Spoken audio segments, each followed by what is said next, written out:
Warning: this episode contains brain food that will lead to improved emotional and social intelligence.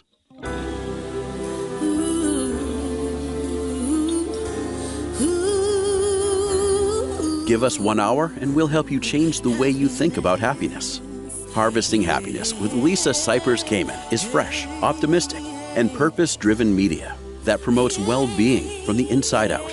Each week, Lisa spotlights diverse trendsetters and change agents who are the greatest contemporary thinkers and doers, devoting their lives to creating a better world in which to live. Your host, Lisa Cypers Kamen, is a widely recognized applied positive psychology expert, author, documentary filmmaker, and lecturer specializing in optimal lifestyle management. Let's get to it. Here's Lisa. Good morning, good afternoon, and good evening, wherever you are. Thanks for joining me on today's show, where we will explore our field of dreams, reimagining the future. My first guests are Karen Cerulo and Janet Ruane. They both specialize in cultural sociology and social inequality. Their work has been widely quoted in the press, including venues such as Le Monde, MyCentralJersey.com, the New York Daily News, the New Republic, the New York Times, NewJersey.com, Psychology Today, the Post-Courier, and more. Their book is Dreams of a Lifetime, How We Imagine Our Future. Ladies, thank you for joining me on the show today. I am super excited to speak with you about this subject. Thanks you for having us. Thanks. Really nice to have a chance to have this conversation. Oh, well, I think this is an area that many of us minimize because we think that our dreams, our aspirations and hopes are so similar. And your research really takes a deep dive into this subject matter. Well, we found that people thought about dreams for the future in two different ways. Either people assumed that everybody was unique in how they saw their future and what they dreamed about. Or on the other side of the scale, we found that people thought, well, everybody in the U.S. just subscribes to the American dream. And as we went about doing this study, we found that really things are a little bit in the middle of those two extremes, that there is a lot of patterning to dreams, that there are multiple themes, though they're limited, and that who people are, meaning their background, their social class, their race, their gender, their age, etc., had a big impact on the dreams people talk to us about and the themes that drove their dreams for the future.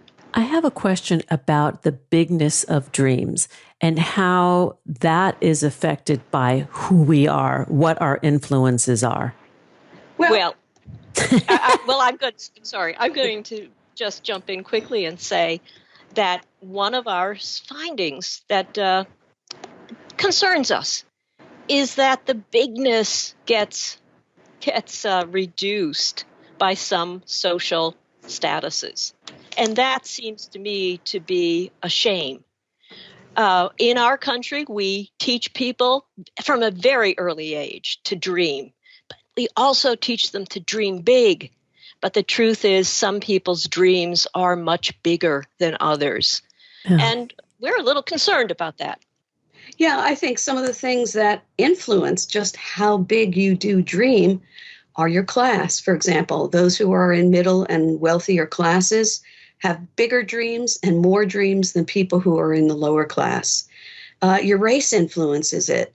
People who are Asian or white, and even to the majority of African Americans, they're able to dream bigger than Latinx people. Men and women, we found these kinds of differences.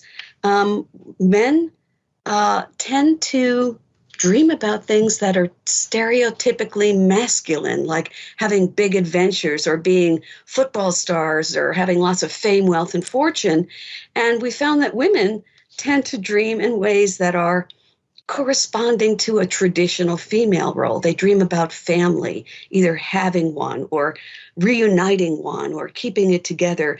And they dream a lot about self-image, in particular, the way they look. Thinner thighs, bigger breasts, those kinds of things. Yeah. And again, I'd like to jump in because I think one of the striking differences is that both the lower class and the upper class identify dreams that we put into the theme of career-oriented. But career for the lower class means getting a job and making a living. Career dreams for the upper class are a series of ever-improving steps. Improve their job titles, get the bigger office space, become much more wealthy by advancing in salary. So those are striking differences. What strikes me as when you look at different class structures and dreams is that those that don't have as much are dreaming about basic needs that perhaps those who have more take for granted. Absolutely. Absolutely. Yes. Again, another finding that I think we need to reflect on is that the lower class did not give us adventure dreams. Yeah, survival dreams, maybe. Yeah, I don't think that's any accident, that they don't really have time or the resources to dream in terms of adventures. And on the other hand, the upper class did not report fame, wealth, and power dreams. And we have to speculate it's because those things are already part of their stockpile. Yeah. So when you say stockpile, you mean accessible? Yeah, and already achieved in many cases, that they have that wealth and power. I mean, I think I know the answer, but I want to hear in your words, why the study of dreams of the future? I mean, from a sociological perspective, it is important to understand this. Well, we felt that, there's been lots of sociological and psychological studies about people's, aspirations, and that typically revolves around what they, how much education they want, or how they're going to go about getting a job. And there's been some even done on hope. But those things seem to be grounded always in reality. You get sick and you hope that you'll recover. You meet someone that you love and you hope that you'll have a lifelong relationship. But we felt in talking to people that dreams were a very different beast. They really told us something about the person's core identity, what they, where they want to belong, where they want to land in life, what life paths they would take if no obstacles existed. No, please go on. I'm sighing and smiling and shaking my head. Yes. Kara, tell the story about your hearing the radio program. Well, this whole study started when I was running errands on Christmas Eve for the holiday. And I was listening to a talk radio station, and the host asked, if you knew you couldn't fail, what would you do? And, he said his board just lit up. And I was mesmerized by listening to all these call-ins talk about all the different things that people wished they could do, wished they could be, and so forth. And so I started asking people myself. I first asked Jan that same question. And I believe she told me that she wanted to be the next Oprah and live at the beach. Absolutely. And then we went home for Christmas and we started asking our family and friends. And, Jan, I love the story about your mother. My 90-year-old mother, my family, brothers, sisters were around the table. And often at our holiday tables, we would divide into political camps, and conversation wouldn't be all that free-flowing. But sounds familiar. When I asked this question, everybody at the table jumped in. Everybody was so quick to identify their dreams. And I was shocked to hear my mother say she wanted to be a lounge singer. She was in her 90s or approaching 90, and I had never heard that from her before. One of my brothers wanted to be president of the United States. He couldn't believe more of us weren't going there. Yet my other brother, older than the presidential hopeful, wanted to be a star pitcher for the New York Yankees. I never again knew these things about them. And maybe that is the fun part of asking the question, right? You learn a little bit about the inner life. Our inner lives that, maybe the majority of us won't be Oprah, won't be president, won't be a football star, but yet it's revelatory. Very much so. And I think, inner life is a great phrase for it, because we really found that people thought this was such an important thing to do, to dream about the future. Even if they thought their dreams wouldn't come true, they just thought that living that inner life was so important. For some people, it was comforting. For some people, it was exciting. For some people, it was motivating. But they felt it was an important thing to do, and they felt that it always kind of grounded them in who they really were inside, and kind of reminded them of what they wanted out of life, so that even if they didn't become the star pitcher for the New York Yankees, there was something about that role that really told them, reminded them about what they were looking for in life. I love this. And I want to explore the difference between dreams, aspirations, and hopes. You touched upon hopes, sort of the hopefulness, understanding what is and hoping for something more or better. Yeah, we think that dreams are more like a fantasy. They don't necessarily have to be grounded in reality, whereas aspirations and hopes generally are. These are things that are living in our mind and that we go into ourselves and inhabit at different points in time. If we need some inspiration, if we need some comfort, if we need to escape, whatever it might be. But they are not necessarily rooted in reality. I think about some of the people we talked to over the course of our study, the many months of our study. There was a young guy we interviewed who absolutely his dream was to start a railroad. And we were talking to him about how difficult that would be and what challenges railroads face. But this was something that in his heart, he felt sure he could do. He didn't want to hear that it might be impossible. He said, even if it has to be a little junket from one city to the next, I'm going to do this. And it makes me feel good because I love trains and I know I would be doing something I love to do. So it gives people this chance to explore themselves in a way that other aspirations or hopes that are tied to what your day-to-day living is all about, they don't really give you that same opportunity. I love this because these are thought experiments that make us feel good about ourselves and life. Right. And they also are insightful. They keep reminding us of who we are, and they even allow us to dig deeper into who we are. I think another revealing finding we had were the number of people that said dreaming was essential to life, essential, in suggesting that life would not be worth living if you didn't dream. And the other finding that was revealing, for me anyhow, was the number of folks who said they would, if they could, pass their dreams on to children or to loved ones. And I think some said no, I would want them to be free to choose their own, but I think they were really telling us about passing on the need to dream and making sure their kids do it. One of the stories that comes to mind when we talk about how essential it is, I was watching the news one night, and a reporter was in the Ukraine talking to people who were Ukrainians resisting the onslaught in their country. And in the midst of that interview, the Ukrainian asked the reporter about the Super Bowl. Had all kinds of questions about the Super Bowl.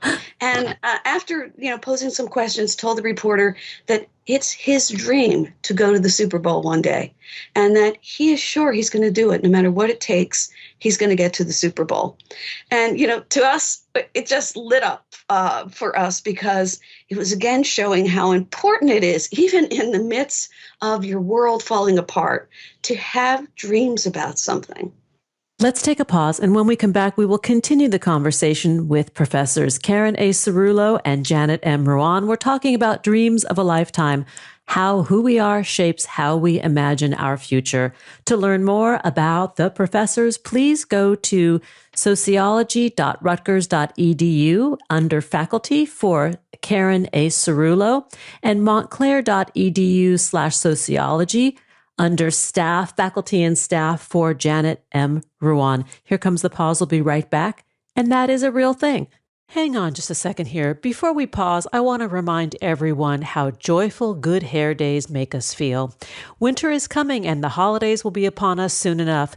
These days, I'm preparing my hair for the cold days ahead with some extra TLC from Way Hair Care products. I'm a huge fan of Way's best-selling leave-in conditioner that helps manage frizz, tangles, flyaways, and breakage for all types of hair, and the hard-working detox shampoo that cleanses hair of product buildup, hard water deposits, dirt, oil, and other impurities. And it's safe for all hair types, including color-treated, keratin-treated, and Brazilian blowouts. In fact, this holiday season, I'm gifting Way's $40 Better Together kit to everyone on my list. This includes full-size bottles of leave-in conditioner and detox shampoo and is a great introduction to this awesome product line. My tribe is going to love it because sharing is caring, and these products really work. Trust me, I've been a happy consumer for years. Way offers a complete line of products for all hair types that promote fuller looking, healthier feeling, and happier tresses from the outside in and from the inside out. Because good hair care demands more than just styling. All Way products are deliciously scented and promote healthy hair that looks and feels soft, shiny, and bouncy. Way offers everything you need to keep your lovely locks healthy, strong, and protected from the elements, high heat styling tools, and is color safe and cruelty-free. Discover all the ways to share joy this holiday season. Go to THEOUAI.com and use code HH to get 15% off your entire purchase. That's 15% off your entire order at THEOUAI.com, code HH. Now let's take that pause. We'll be right back. To learn more about cultivating sustainable well-being at home and the office, visit harvestinghappiness.com and explore Lisa's experiential on-site brain fitness workshops, corporate programming, and speaking engagement services.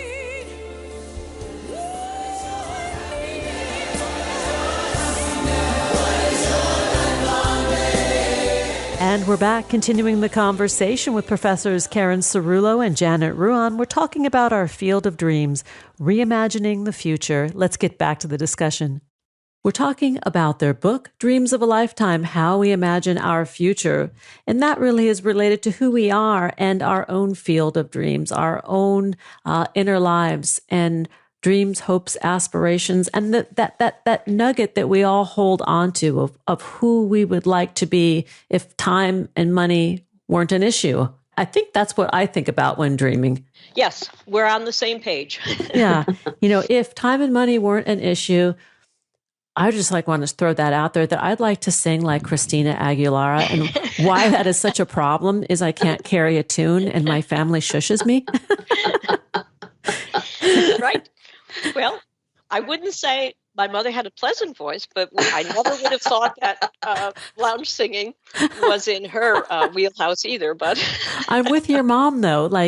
There is something about that. Maybe what that represents is that freedom of total self-expression.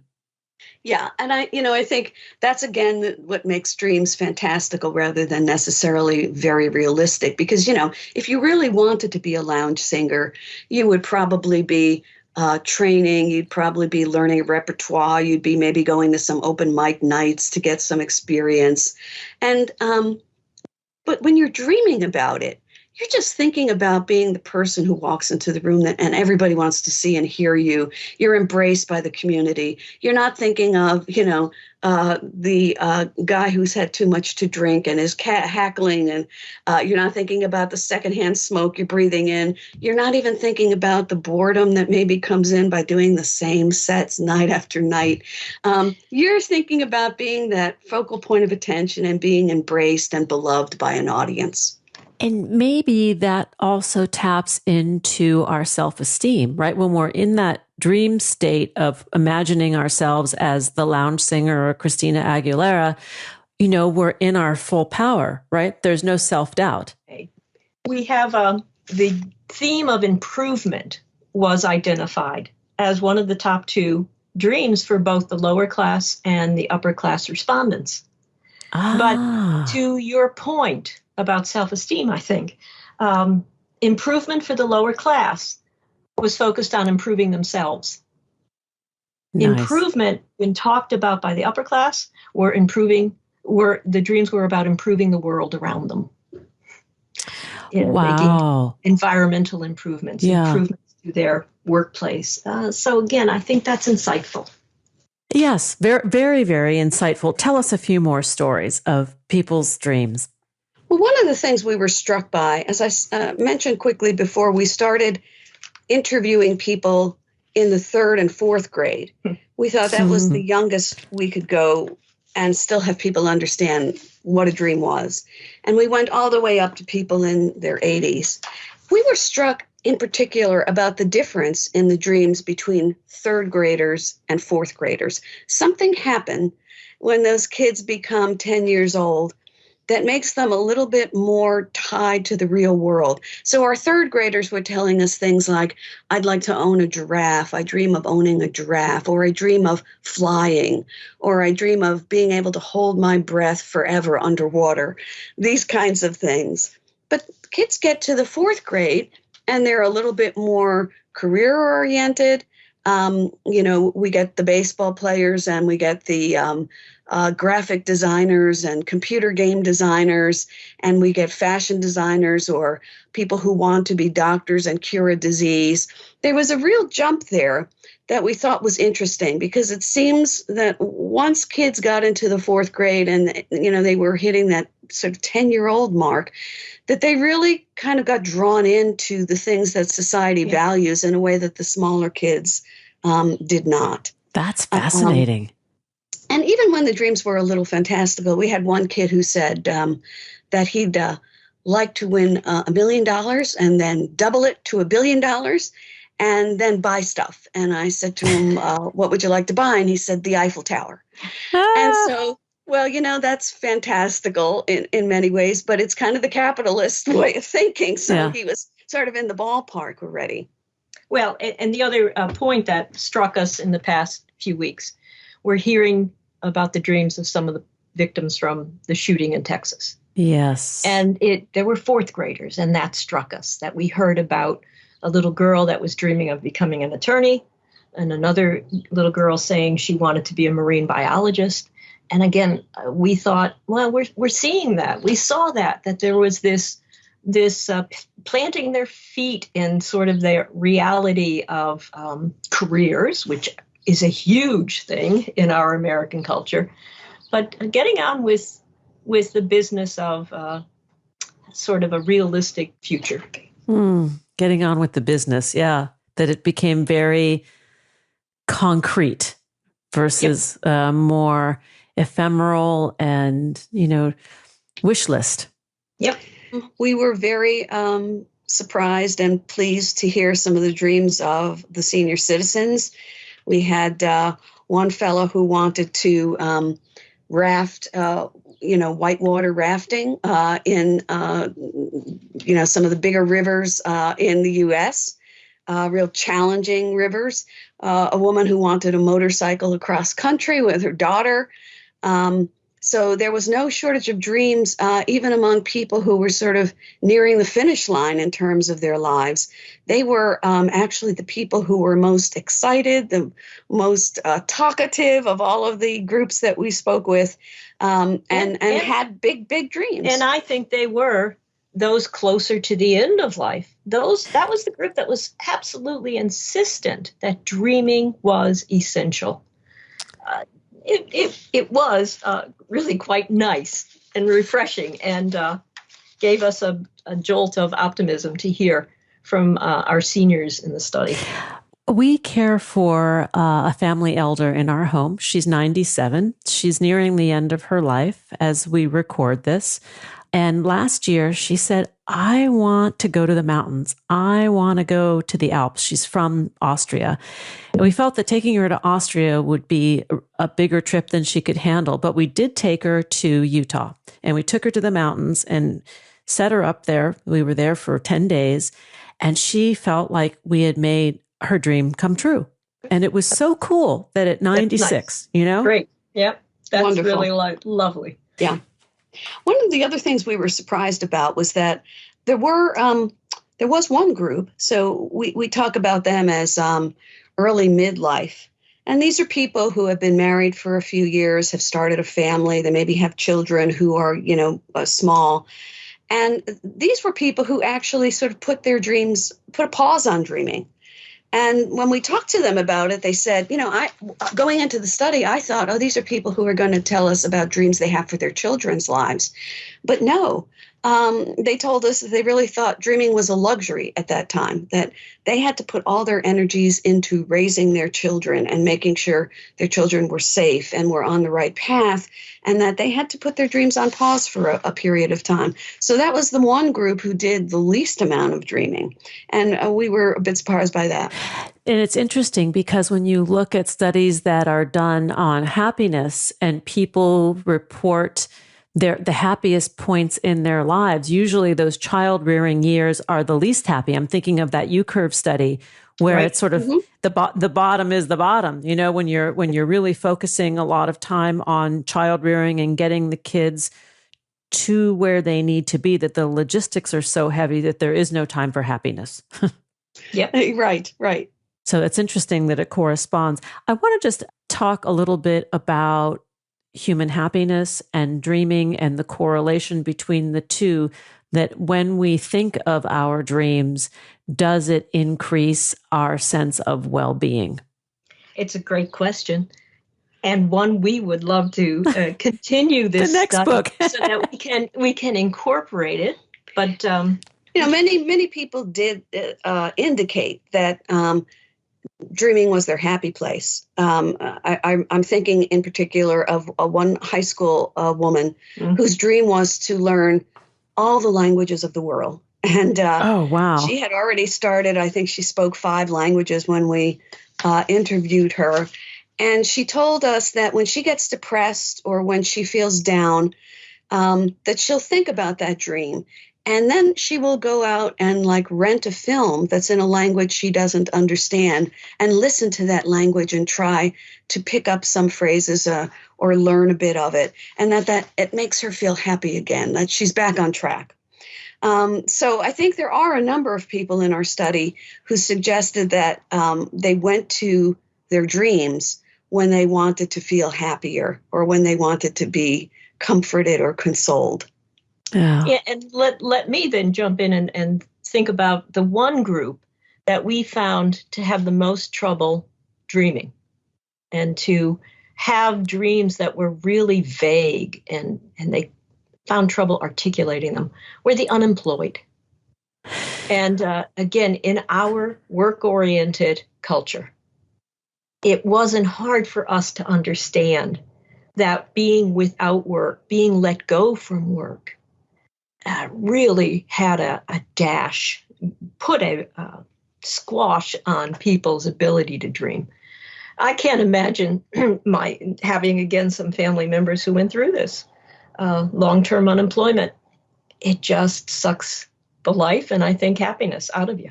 It's interesting that you mentioned this. I am working with a family in Afghanistan that I've been trying to help evacuate since the fall of the country last August. And one of the areas that I talk about with these young women is finding ways to grow in the middle of their adversity so they don't lose their dreams. So taking classes because they still have internet, they still do have access to the world, and some of these amazing projects that these young women have taken up, whether it's a language or learning yoga or learning to teach meditation to other girls so they can help manage their stress and their depression. So I think that the flip side is that the adversity can also be a very fertile ground for nourishing some of these dreams. Yes, and I think we found that in particular among people who were health challenged, who had very difficult diagnoses. Some of their dreams were so big and they were so effervescent when they talked to us about them that we really felt something had grown in them by facing a life-threatening disease head on. And I would say even the same for some of the people we talked to who were displaced by natural disasters, hurricanes and such. They were so interested. Their dreams were so often philanthropic. They wanted to open a center where others who have faced their adversity, where they could help them. And they felt excited by that, or they wanted to join a police force so that they would be called upon in disasters to help people, or become firemen or something like that.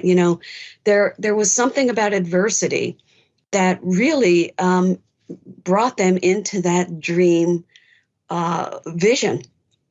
And we in the very final chapter of our book, we talk about how we might help folks, or how at least we should think about helping individuals really expand their dreams and dream perhaps bigger. And we reflect on the point that many times when students start college, there's a need for remedial courses in math, for instance. And they just take classes that will help them get up to speed and help them be a little more competitive and able to survive and graduate from college. And it started us thinking about perhaps doing remedial work with dreamers to make sure that they understood that steps were needed as you're taking with the family you're helping. That's part of what we hope will be a takeaway from the book, that we might need to sit and talk and work with individuals to encourage them not only to get a job and keep that job, but to someday want to run the company, and how you get there. Yeah, I see where you're going with this, kind of like a dream incubator. Yep. Where you can help people nourish those dreams, grow those dreams, receive mentoring and way showing, like how to get there. Right, exactly. I love this. Can I come? I promise not to sing. I'll just talk about it. But we could probably use some of your insights and wisdom. So yes, you can come. I'll show up, because what I love about what this is about sort of the transcendence and transformation of our stories, the outward stories merged with that inner life, and the pilot light of the human spirit. That's a great way of putting it. And how do we ignite that in ourselves and in others so we can shine? Yep. And be the bright stars of our dreams. Yeah. To be bright dreams. Yes. To have bright dreams and live them, to make them reality. I love that. We're talking about dreams of a lifetime, how who we are shapes how we imagine our future. My guests today have been Professors Karen A. Cerulo and Janet M. Ruane. To learn more, you can go to rutgers.edu and find Karen A. Cerulo there. You can go to montclair.edu in the sociology department and find Janet Ruane there in faculty and staff. Ladies, thank you so much for sharing your book and your dream research with us. It was our pleasure. Absolutely. Thank you very much. Oh, thank you. Let's take a quick pause. We'll be right back. Did you know that happiness is actually good for your health? Happy people live longer, are more productive, and make better partners, parents, and professionals. Connect with us on Facebook at Harvesting Happiness, and follow Lisa on Twitter at Lisa Kamen for a daily dose of inspiration.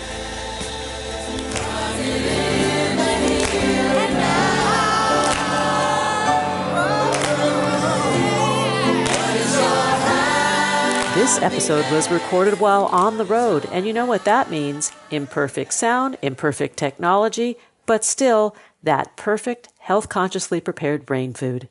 And we're back. We're continuing the conversation about our field of dreams, reimagining the future. My next guest is Michael Clinton. Michael Clinton is the former president and publishing director at Hearst Magazines and is currently special media advisor to the Hearst Corporation's CEO. An author, photographer, avid traveler, and adventurer, he believes that everyone should strive to live the fullest life possible, especially in the second half. Michael Clinton holds 2 master's degrees, and he is in the house today. Hi, Michael. Hi there. So great to be with you. Thank you so much for that nice introduction. Oh, well, thanks for being here, and thanks for putting into words something that many of us are feeling as we sort of dance in the middle juicy part of life. Talk about your experience, your journey to this place of roaring. Well, one of the things that I realized as we are getting into that midpoint in our life is that we've been taught that we're supposed to wind down. We've been taught that this was the long slide. We've been taught that by our culture, by our government policies, by our corporations. And, what I came to realize is that if you're 50 and healthy, you have a really good shot of living to be 90. And so you have a good opportunity to wind up, to do a lot of things in the second half of your life that you may put on the shelf, you may have forgotten about. You can become an entrepreneur. You can ignite some new passions. You can go take a second career. I mean, it is a long arc, and we're going to be breaking up what was the previously conceived life cycles. So it's all about winding up. I like this, winding up. Yes, as many people think that as we move into sunset careers, right, that we're winding down. And what you're suggesting, and many of us are experiencing, is the opposite, that we're catapulting ourselves to new levels of curiosity and action. Yeah, I mean, for sure, one of the things that we take our cues from are a lot of the words and the images and the things that are put out there in the culture at large, which fight against us in terms of the possibilities that we have. I think that and these are predominantly boomers, and how boomers are redefining everything. And so I like to say we're not getting older, but we're living longer. I like to say that 65 is not the new 45. I like to say that 65 is the new 65, and we are redefining. I interviewed 40 amazing people in this book. I call them the Reimagineers. They're the ones who are identifying 70 as the new 70, dynamic, active, tech savvy, involved, engaged. And, it is a good reminder that there is a very, very different script that is there. And that we can all create a new kind of script for ourselves individually and for our cohort, if you will. Well, I think one of the benefits of aging is street cred. I think in this part of life, and I don't know if that's your experience, that there's a sort of empirical knowledge of being older and a little bit wiser. And so it automatically gives you a little bit more gravitas in your field. Yeah, no question. I mean, as you mentioned, I spent a very long magazine publishing career. Had the great pleasure of launching Oprah's magazine with our team, and HGTV and Food Network, and we have Esquire and Town and Country and Good Housekeeping, and so it was a really interesting, wonderful career. And the thing that I like to say is that we learn in our business, it's all about editing. And so as you get that wisdom and that gravitas that you mentioned, it really is, editing has really become a great skill, because we take the extraneous things out of our lives and we nurture and develop the things that we really want to do with our time, the people we want to be with, the ways that we're spending our days. And a lot of that comes from the editing process of having already lived 50 years and knowing what we don't like and what we do like. And so, it's a great moment to be able to pivot into the next.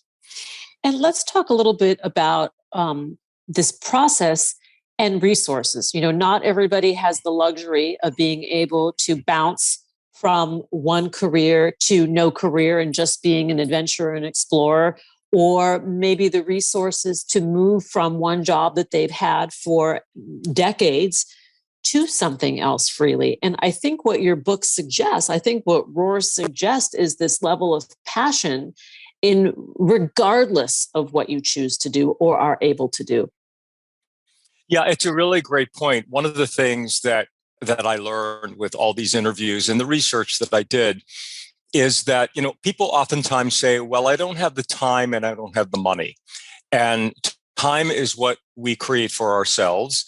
And what I learned is there's an enormous amount of possibilities in terms of Pell Grants and federal grants and a source called Scholarship Owl and places where people who are at midlife can get resources to completely retool. One of my favorite interviews was Stephanie, who was a 53-year-old. She had been a book editor her entire career. And at 53, she decided that she was going to become a doctor. Now, a medical doctor. Wow. Yeah. Good for her. Yeah. Now, you know what that journey's like. But to her credit, not only did she find a path and she tells her story, but she got all her education paid for by doing the homework of where she could get grants and so forth. And she's in her early 60s now, and she's a doctor. And she said, you know what? I'll be a doctor for 20 years or more, and that'll be a really fulfilling career. So we have to be thinking about second and third careers, not the way we thought about our first career, but as really a passion that was going to give us fulfillment and as you know all too well, fulfillment and satisfaction is really what is the road to happiness. So your podcast, Harvesting Happiness, to me, it's all about finding the things that fulfill you and satisfy you, and that's how you do the harvest. I obviously I agree.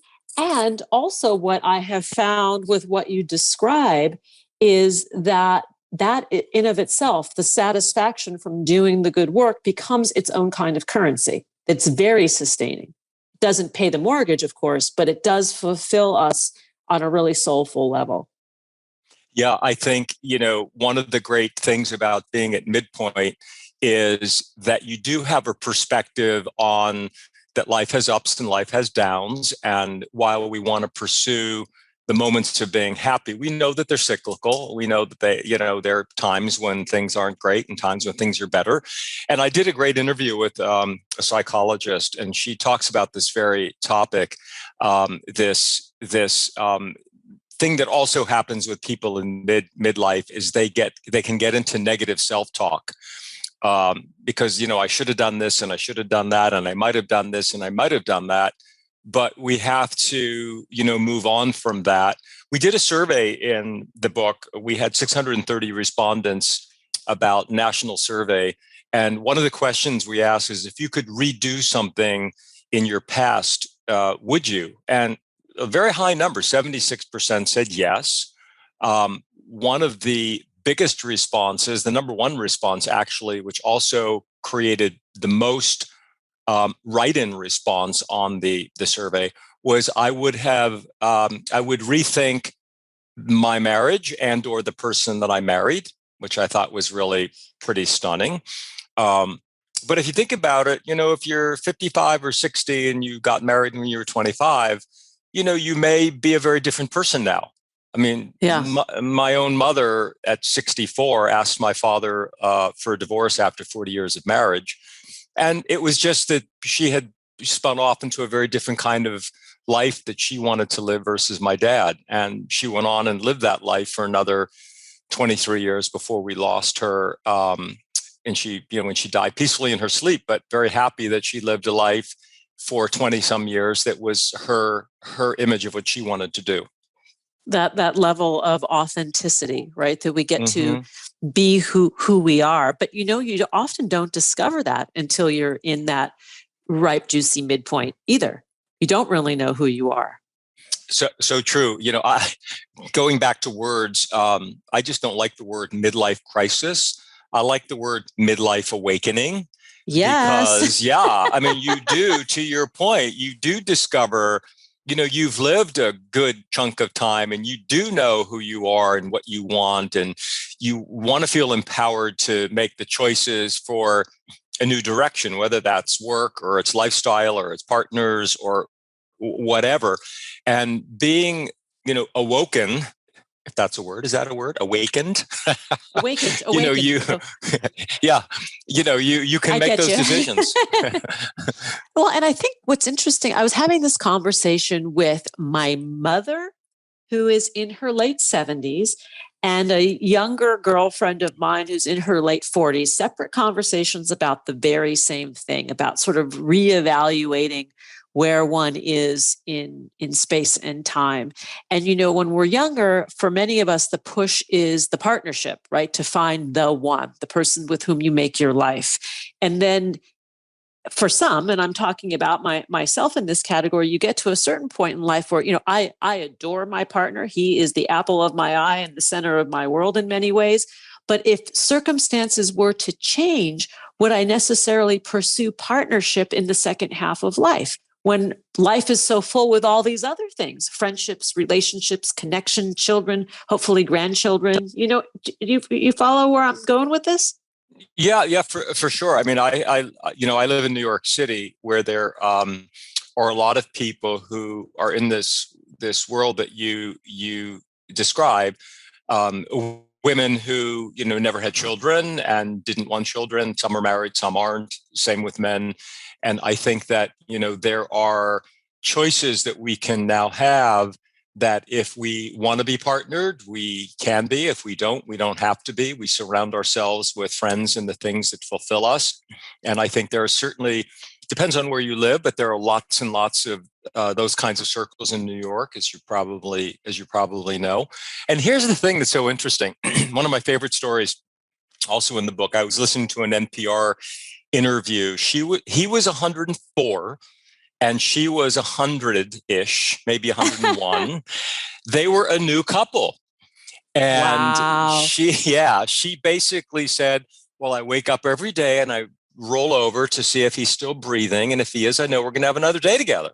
Fabulous. And I think that's great. But I think there's always the possibilities of, you know, things to enter your life, and you have to be open to them. So here's a couple in their hundreds who were open to, you know, romance, if you will. And so you have to be open to things, because that's the beauty of the universe, is it brings things to us.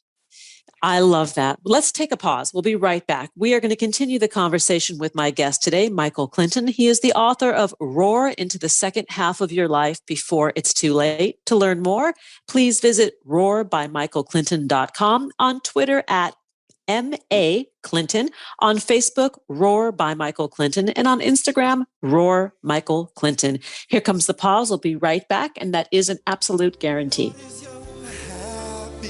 Who says money can't buy happiness? Whether you are a skeptic or seeker, check out Lisa's new book. Are we happy yet? 8 Keys to Unlocking a Joyful Life, a boot camp manual for greater emotional fitness, is available at Barnes & Noble, Amazon, IndieBound, and HarvestingHappiness.com. Here's a truth bomb. Emotions are contagious, and happiness is a universally desired state. But we tend to forget that we all have the freedom to be happy, or the liberty to be miserable each day, regardless of external circumstances. Explore the journey of human happiness, how to find it and keep it, with Lisa's documentary film, H Factor. Where is your heart? Visit HarvestingHappiness.com to learn more.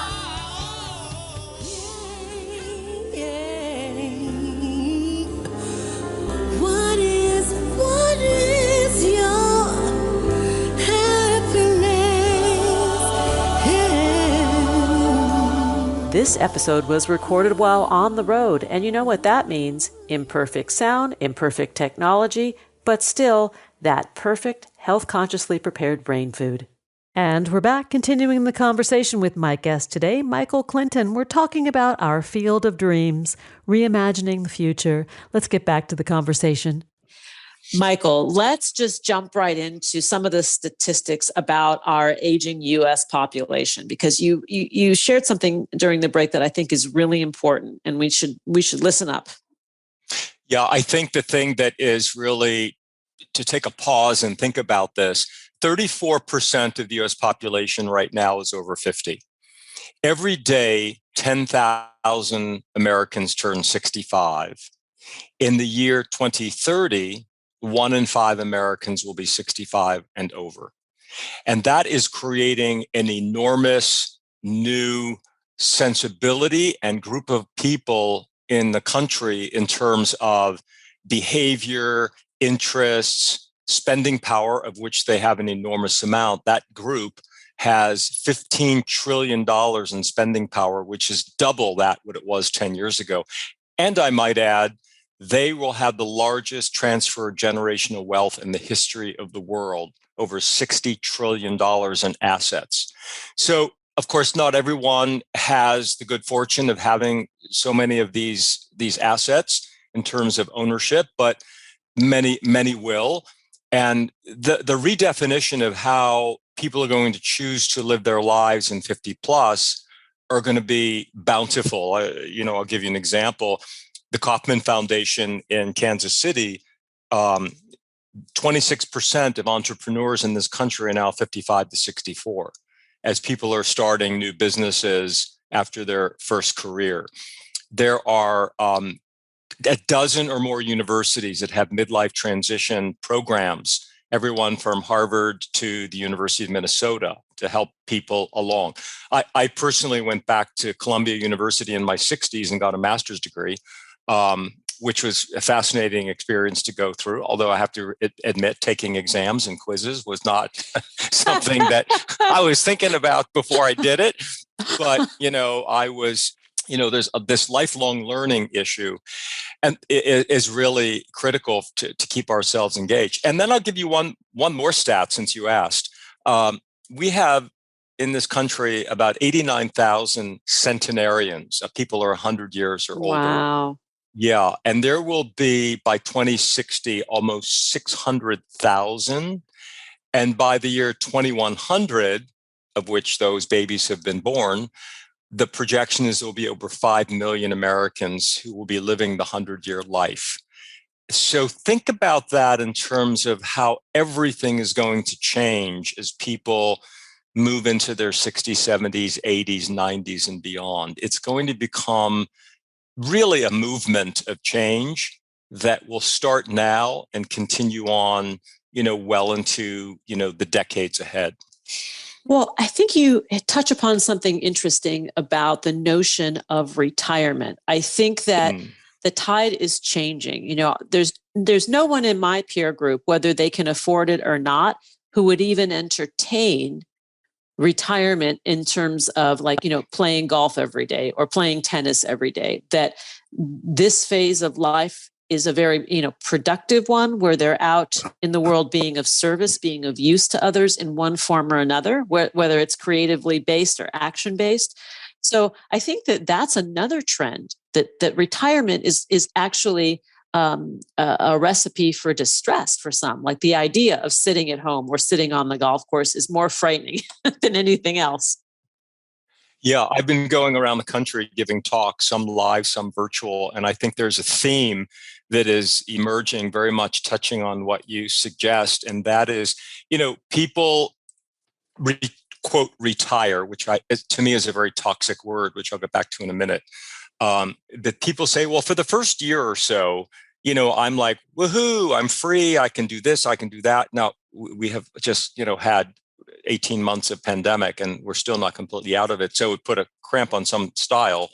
But most people after a year or two of it sort of stop and say, I'm 65, I can't do this for the rest of my life, which might be another 25 years.